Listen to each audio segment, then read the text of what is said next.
লোহার সেতুর পিলার ভেঙে হেলে পড়েছে একপাশে, পাটাতন ও রেলিংয়ে ক্ষয় হয়ে ধরেছে মরিচা।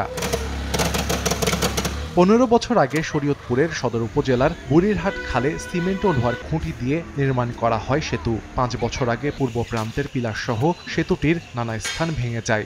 এরপর থেকে চলাচলের অনুপযোগী হয়ে পড়ে। তবে বিকল্প না থাকায় ঝুঁকি নিয়ে প্রতিদিন যাতায়াত করছেন এলাকাবাসী। তারা জানান, ভারী যানবাহন নিয়ে যাতায়াত করতে হলে খালটির এক প্রান্ত থেকে অন্য প্রান্তে যেতে অন্তত 8 কিলোমিটার ঘুরে যেতে হয়। এতে বেড়েছে ভোগান্তিও। ঝাঁকি খায় এবং যে কোনো সময় পড়ে যেতে পারে। ছোট ছোট পোলাপাইন এখানে যাইতেছে, কখন দুর্ঘটনা ঘটে যায় কেউ বলতে পারে না। ঝুঁকি নিয়ে যায়, ঠিক করার কোনো মানুষ নাই। যা আশা করতে অনেক ভয় করে। জীবনের একটা রিস্ক থাকে প্রতিনিয়ত। কলেজটা নিয়োগ পরীক্ষা কেন্দ্র হিসেবে নির্বাচিত হয় না, শুধু এই ব্রিজটা দিয়ে গাড়ি আসতে পারে না, এই জন্য পড়ে যায় বা যে কোনো সময় যে কোনো দুর্ঘটনা ঘটতে পারে এই জায়গা দিয়ে। ঊর্ধ্বতন কর্তৃপক্ষ দৃষ্টি আকর্ষণ করছি, জনদুর্ভোগের কথা চিন্তা করে নতুন করে একটা ব্রিজ স্যাংশন করে।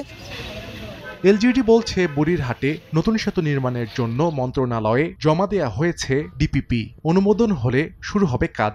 অনুমোদন হলে আমরা হয়তো এটা পরবর্তী কাজে যাইতে পারবো। তবে আমি মনে করি এই মুহূর্তে ওখানে আমরা সাইনবোর্ড দিয়ে যাতে মানুষ ছাড়া কোনো যানবাহন পার না হয় সে ব্যবস্থা করতেছি, কারণ এটা খুবই ঝুঁকিপূর্ণ। এখন যে কোনো যানবাহন চলাচল করলে একটা বড় ধরনের দুর্ঘটনা ঘটার সম্ভাবনা আছে। জরাজীর্ণ সেতুটি দিয়ে দৈনিক অন্তত 8,000 মানুষ পারাপার হন বুড়িরহাট খাল।